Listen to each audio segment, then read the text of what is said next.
오늘은 이제 신약에 나오는 하나님, 신약에도 하나님의 이야기들이 많이 나오겠습니다만은 특별히 고린도후서 4장을 통해서 바울 사도가 고백하고 있는 오늘 7절 말씀이죠.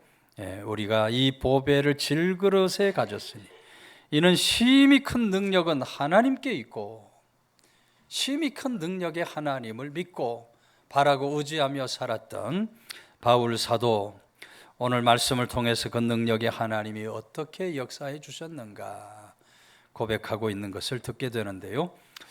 8절 중반절 이하의 말씀 보면 답답한 일을 당하여도 낙심하지 않는다고 기록을 하고 있습니다. 답답한 일을 당해도 낙심하지 않도록 심히 큰 능력을 베풀어 주시는 하나님. 여기 낙심하지 아니하며 하는 말을 헬라어 원어로 보면 우쿠 엑사포로메노이라고 되어 있는데, 심령이 눌리지 않는다, 이런 의미를 가진 말입니다. 낙심하지 않는다 하는 말은 우리 심령이 눌리지 않는다. 여러분, 바울 사도는 당시 시대의 상황으로 가보면 정말 거짓 교사들이 많았죠. 하나님의 교회 안에 거짓 선지자들이 많았어요. 이 거짓 교사, 거짓 선지자들이 바울 사도를 엄청나게 모함하고 비방을 합니다. 자기들이 거짓이고 가짜면서 바울 사도가 가짜다, 잘못된 복음을 전한다, 모함을 하고 시기를 하고 그렇게 비방을, 바울 사도를 수없이 거짓 교사 선지자들이 비방을 하고 모함을 해요. 또 거기 미혹된 당시 성도들, 교인들이 그런 이야기를 곧이곧대로 믿고 바울 사도를 대적하는 겁니다. 그러니 바울 사도가 얼마나 낙심이 되었겠어요. 정말 말할 수 없이 낙담할 만한 그런 상황에 처할 수밖에 없었어요. 근데 그럼에도 불구하고 그 심령이 눌리는 그런 답답한 일을 당해도 바울 사도는 낙담하지 않는데, 낙담하지 않는 이유가 어디 있는가? 오늘 하나님 말씀은 심히 능력이 큰 하나님을 바라보았다. 심히 큰 능력의 하나님을 바라보니 그 모든 낙담할 만한 그런 일들을 넉넉히 물리치고 승리하는 삶을 살 수 있었다. 여러분, 오늘 우리들도 이 세상 살아가다 보면 이렇게 답답한 일들, 낙담할 만한 일들을 많이 겪게 됩니다. 그렇죠? 우리 가정 안에서도 누구 때문에, 남편 때문에 낙담한 일을 만나요. 아내 때문에 낙담한 일을 만나요. 때로는 부모님 때문에 낙담한 일을 만나고, 요즘은 자식들 때문에 낙담하는 부모들이 얼마나 많은지 몰라요. 세상 속에서도 살아가다 보면 이웃들과의 여러 가지 관계 속에 그 이웃들 때문에 우리가 낙담할 일을 만나고, 직장을 다니고 산업 일터를 운영할 때에 그 직장 산업 일터 때문에 낙담할 일들을 얼마나 많이 만나요. 수많은 때문에로 인해서 답답한 일들을 경험하며 살아갈 수밖에 없어요. 믿음 안에서도 여러분, 답답하고 낙심할 만한 일들이 얼마나 많은지 몰라요. 그냥 주일날 왔다 갔다 하는 사람이야 그냥 왔다 갔다 하니까 그런 일을 당할 것이 없지만, 사명을 좀 맡아보고 직분을 감당하고 이렇게 하나님의 교회에 깊숙이 들어오다 보면 때로는 시기 질투를 받을 때도 있고요, 자기만 잘하나 시기 질투를 당할 때도 있고요, 때로는 오해를 당할 수도 있고요, 다른 사람에게 괜히 말도 안 되는 모함을, 바울 사도와 같이 모함을 당할 수도 있어요. 하나님의 교회 열심히 살다 보면 그 말 한마디 때문에 상처를 받을 때도 있고 마음 아파할 때도 있다, 이 말이에요. 이 수많은 때도 때문에 믿음 안에서 우리가 답답한 일, 낙심할 만한 일을 경험해요. 그러나 그럴 때 성도는 절대로 낙심하지 말아야 할 줄로 믿으시기를 바랍니다. 오늘 우리에게 심히 큰 능력의 하나님이 계신다. 하나님을 바라보고 낙심에 빠지고 낙심에 매이는 어리석음이 절대로 있어서 안 된다. 요즘 새벽에 히브리서 믿음장을 공부하는 중에 라합 얘기가 끝났어요. 라합 전에 모세 이야기를 나누었잖아요. 여러분, 우리 아는 모세는요, 절대로 낙심하는 지도자가 아니었습니다. 모세는 어떤 일이 있어도 낙심하지 않았어요. 이스라엘 출애굽에서 홍해를 앞에 두게 됩니다. 홍해를 앞에 뒀는데 하나님께서 그 홍해 앞에 장막을 치라고 말씀을 하셔요. 홍해 앞에 장막을 치는 것은 굉장히 어리석은 일이에요. 어떻게 물 앞에다 장막을 칠 수가 있습니까? 그런데도 하나님은 거기 장막을 쳐라. 장막을 치자마자 저 뒤에서 바로의 군대가 몰려오는데, 바로가 병거 600과 철갑으로 무장한 마병들을 동원해 가지고 이스라엘을 치려고 막 달려오고 있어요. 앞에는 홍해가 딱 막혀 있어요. 정말로 오도 가도 못하는 그런 진퇴양난의 위기가 저들에게 닥친 겁니다. 그때 이스라엘 백성들이 어떻게 합니까? 모세에게 와서 원망을 늘어놓는 거죠. 어째서 애굽에서 우리를 건져내서 이곳에서 죽게 하는가? 아니, 애굽에는 매장지가 없어서, 공동묘지가 없어서 이리로 와서 우리를 죽이려 하는 것인가? 여러분, 뒤로는 바로의 군대가 쳐들어오고 앞에 홍해가 막혔다. 그런 상황에서 낙심하지 않는 사람이 오히려 이상한 사람일 겁니다. 그런데 모세가 뭐라 그래요? 출애굽기 14장 13절 이하에서 모세가 백성에게 이르되 너희는 두려워 말고 가만히 서서 여호와께서 오늘날 너희를 위하여 행하시는 구원을 보라. 너희가 본 애굽 사람을 영원히 보지 아니하리라. 여호와께서 너희를 위하여 싸우시리니 너희는 가만히 있을지니라. 여러분, 이스라엘 백성과 모세의 차이점이 무엇입니까? 이스라엘 백성들은 눈앞에 보이는 애굽 군대, 눈앞에 보이는 홍해만 바라본 거예요. 그러나 모세는 눈앞에 보이는 애굽 군대, 홍해만 본 것이 아니라 보이지 않는 심히 큰 하나님의 능력을 바라본 겁니다. 역사하시고 구원하실 하나님을 바라보니 그런 낙심의 자리에서도 모세는 낙심에 빠지지 않았던 줄로 믿으시기를 바랍니다. 오늘 우리는 심히 큰 능력의 하나님을 바라보면서 어떤 경우라도 낙심에 빠지는 이런 어리석음, 악함이 절대로 있어서 안 된다.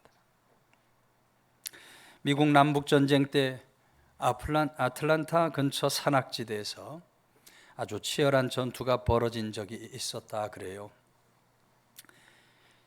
얼마나 치열한 전투인지 수많은 병사가 중상을 당하고 목숨을 잃는데, 그 중에 연합군 소속 21살 젊은 장교가 중상을 입고 쓰러지게 됩니다. 위생병들이 이렇게 가서 살펴보니까 죽은 것 같아요. 숨도 안 쉬어요. 에이, 죽은 것 같아. 숨을 쉬지 않네. 이러고 그냥 돌아가 버리고 말아요. 그런데 여러분, 이 청년의 아버지 어머니가 전투하는 아들과는 멀리 떨어져 있지만 매일 매 순간 아들을 위하여 기도하는 아버지 어머니. 전쟁터에 보내놓고도 우리 아들을 지켜주시고 위기에서 건져 구원해 주십시오. 간절히 기도하는 부모님을 둔 거예요. 부모님은 믿음이 좋은 분을 두었는데 이 아들은 믿음이 없어요. 평소에 늘 부모님 믿음 생활하자 하면 부모님을 불순종하고 거역하고 하나님이 있기는 어디 있어요. 무신론자처럼 살았던 그런 아들이에요. 이 아들이 그 땅바닥에 누운 채 위생병도 다 돌아갔잖아요. 의식을 회복하고 아버지 어머니를 생각하는 거예요. 아버지 어머니가 가졌던 그 믿음, 지금도 자신을 위해서 기도하고 계실 그 부모님을 생각해요. 말할 수 없는 좌절, 절망, 낙심의 그런 상황에서 이 아들이 하나님을 향해서 간절한 기도를 드리는 겁니다. 하나님, 제 생명을 한번 살려주신다면 남은 생에 하나님 나라 영광을 위해서 살아가겠습니다 하는 서원 기도를 드려요. 다음 날이 됐는데 다시 위생병들이 혹시 살아있는 사람 없나 하고 와서 이렇게 살펴보다가 이 젊은 장교를 보게 된 거예요. 움직이는 거예요. 죽은 줄 알았는데 살았네. 급하게 이 청년을 병원으로 옮겨서 그 죽음의 위경에서 결국 살아나는 그런 역사를 누리게 되는 겁니다. 여러분, 무엇이 쓰러진 청년을 위생병이 발견할 수 있도록 했겠습니까? 위생병들도 이 장교가 살았으리라 믿지 않았어요. 생각지 않았어요. 하나님께서 그 아들과 부모님들의 기도를 들으시고 그 죽음의 위경에서 건져 구원해 주신 줄로 믿으시기를 바랍니다. 여러분, 이 청년이 하나님과 약속한 대로 남은 생애를 헌신하며 살아가는데 필라델피아의 템플 대학교를 이 청년이 만들게 되고요. 그리고 필라델피아 3개의 종합병원도 세웠다 그래요.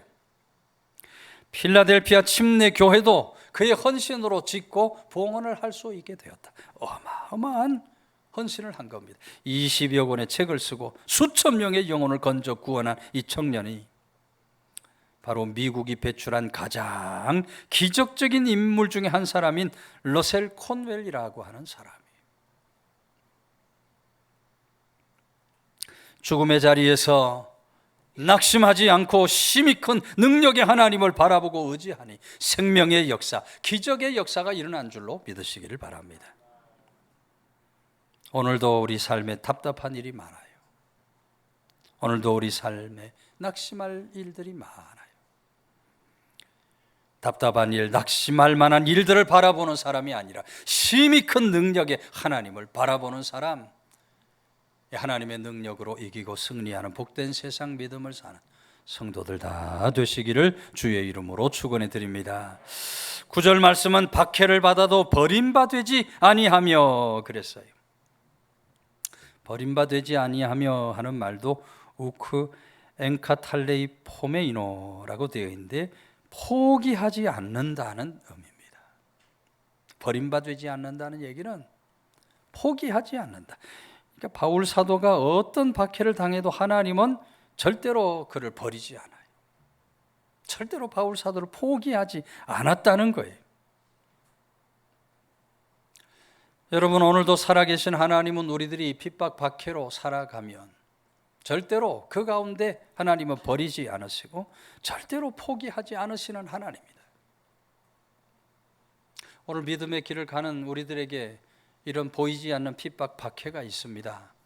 초대교회와 같은 핍박 박해는 아니에요. 생명을 내놓아야 하는 그런 핍박 박해는 아니어도 예수님 믿는다는 이유로 세상에 나가면 우리가 보이지 않는 크고 작은 그런 핍박과 박해를 받으면서 살아가게 되어 있어요. 여러분, 우리에게 오는 이런 핍박 박해는 우리를 연단시키는 도구가 되는 줄로 믿으시기를 바랍니다. 예수 믿는 것 때문에 우리가 손가락질을 당하고 예수 믿는 것 때문에 우리가 비난 정죄를 받고 살아가면 이것이 나를 연단하는 도구구나. 끝까지 인내로서 잘 참고 견디어내고 다듬어지면 우리 믿음이 성장하는 거예요. 그리스도의 장성한 분량까지 자라나게 되고 부르시는 그날 칭찬과 상급 위에 세워질 줄로 믿으시기를 바랍니다. 그러므로 성도는 세상에서 그런 핍박 박해를 당할 때 버림당할까 두려워하지 말아야 한다. 두려워하지 말아야. 그럴수록 우리는 큰 능력의 하나님, 힘이 큰 능력의 하나님을 바라보며 하나님이 주시는 승리 속에 사는 성도들이 되어야. 로랜드 헤이즈라는 청년, 믿음이 아주 독실한 청년 가수가 있었습니다. 그런데 흑인이에요. 흑인. 지금은 유색인종에 대한 차별이 예전과는 다르게 많이 좋아졌지만 그래도 여전히 인종차별이 있어요. 미국 땅에 가면 인종차별을 우리 한국 사람 많이 느끼고 산다 하는데 뭐 오래전이니까 인종차별이 너무 심했던 시절이잖아요. 독일의 베를린에 가서 음악회를 할 때입니다. 극장에 모인 회중이 대부분 다 백인들. 그런데 막이 딱 오르는데 흑인이 나와 딱 서서 노래를 부르려 하는 거예요. 헤이즈가 노래를 부르려 하니까 이 청중들 가운데 어떤 사람들이 우리는 흑인 노래 들으러 여기 온 게 아니다 말이에요. 흑인 노래 부르지 말아라. 뭐 그런 정도는 괜찮아요. 어떤 사람은 막 그냥 상스러운 욕까지 해가면서 물건을 갖다 막 무대로 막 잡아 던지는 겁니다. 그러니 여러분 헤이즈가 얼마나 놀랬고 얼마나 두려웠겠어요. 순간 이 모든 회중으로부터 버림을 받았다는 생각을 갖게 되는 겁니다.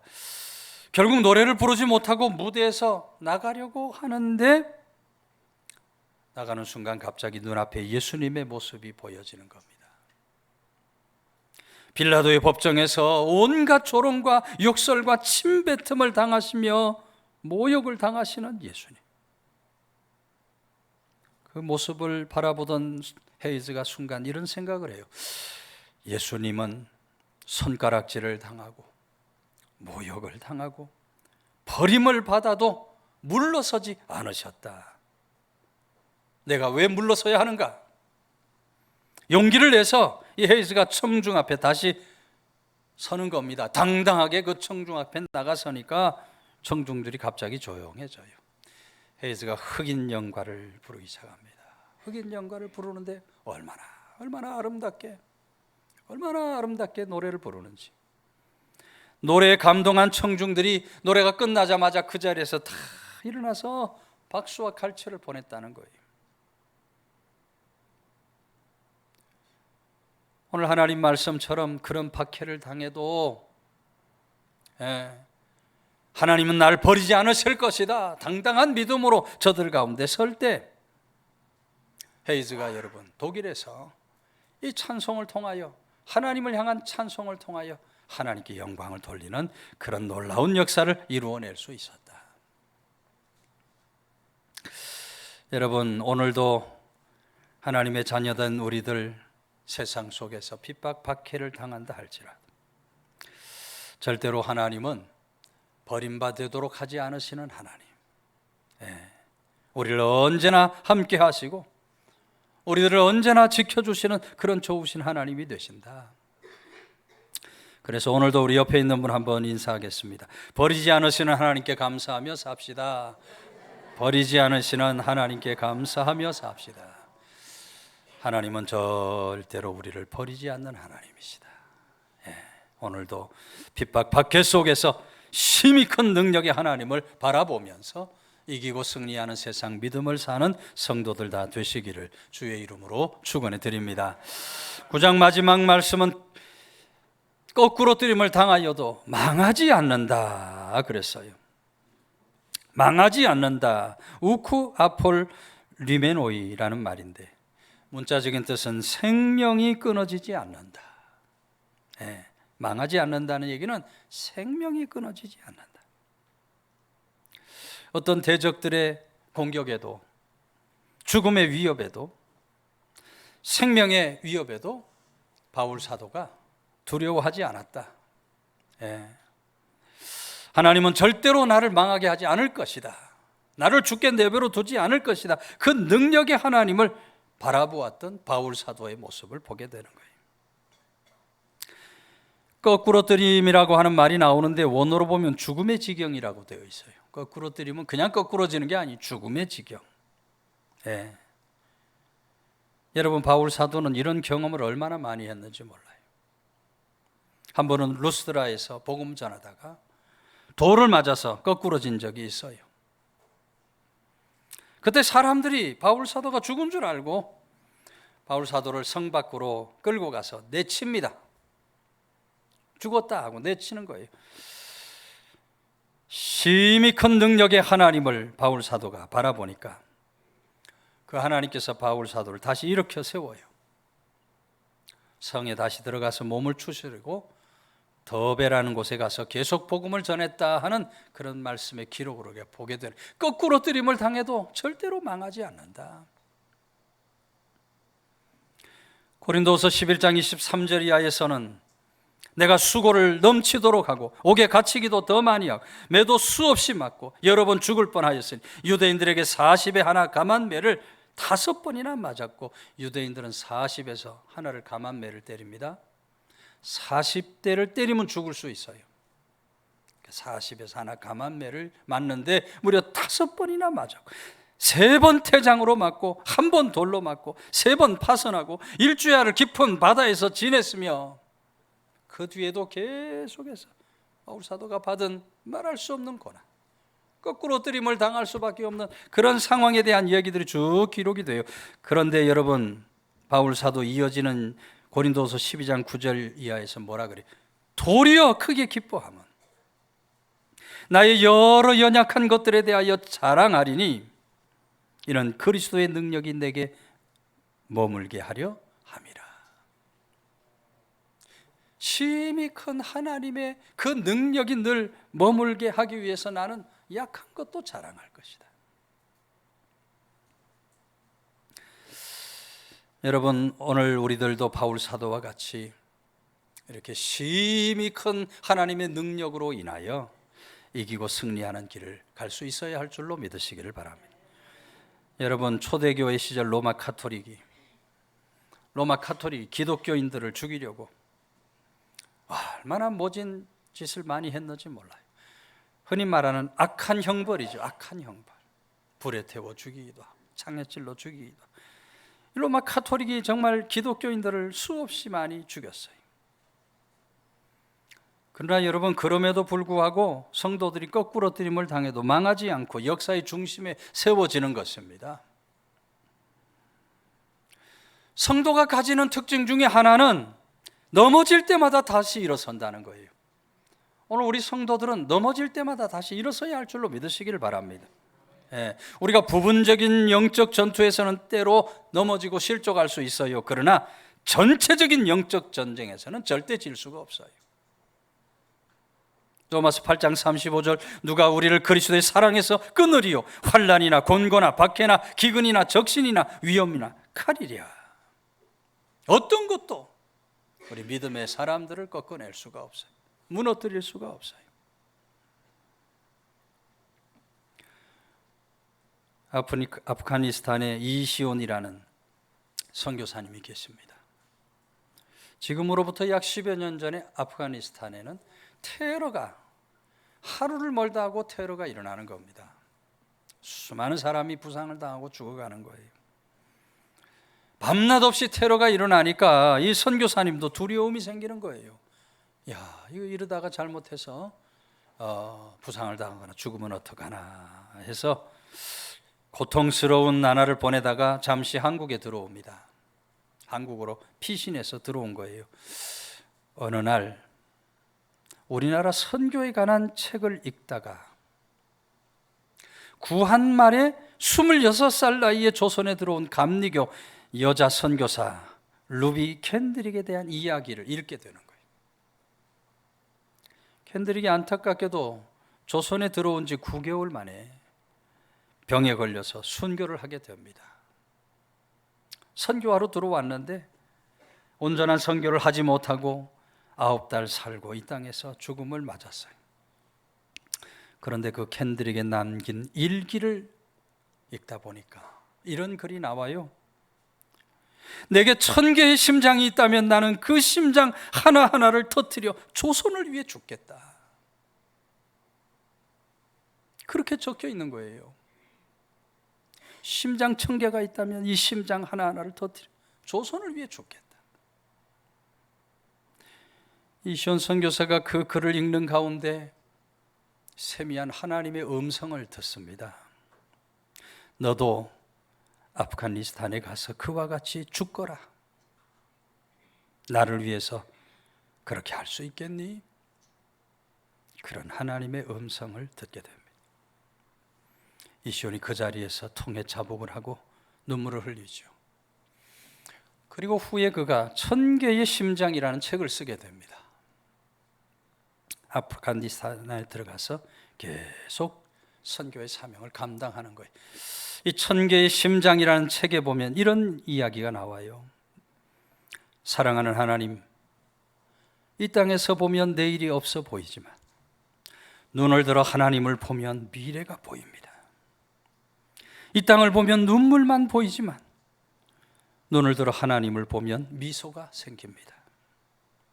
이 땅을 보면 절망으로 가득하지만 눈을 들어 하나님을 보면 살아야 할 힘이 생깁니다. 여러분, 살다 보면 모든 것이 힘들다 생각되어질 때가 있어요. 모든 것이 망했다라고 느껴질 때도 있어요. 그러할 때 우리는 심히 큰 능력의 하나님을 바라보아야 할 줄로 믿으시기를 바랍니다. 여러분, 살다 보면 실수할 수도 있습니다. 때로 우리 삶에 실패의 일들도 일어날 수 있어요. 경제적으로 어려움에 놓일 때도 있고 때로는 질병의 고통 속에 살아야 할 때도 있어요. 그러나 그러할 때 오늘 우리들은 바울 사도와 같이 심히 큰 능력의 하나님을 바라볼 수 있어야 한다. 오늘도 살아계신 하나님은 답답한 일을 당해도 낙심하지 않게 하시고 박해를 당해도 버리지 않으시는 하나님, 거꾸로 들임을 당해도 결코 망하지 않게 하시는 하나님이 되신다. 믿음의 눈으로 그 하나님을 바라보며 이기고 승리하는 믿음과 세상을 사는 성도들 다 되시기를 주의 이름으로 축원해 드립니다.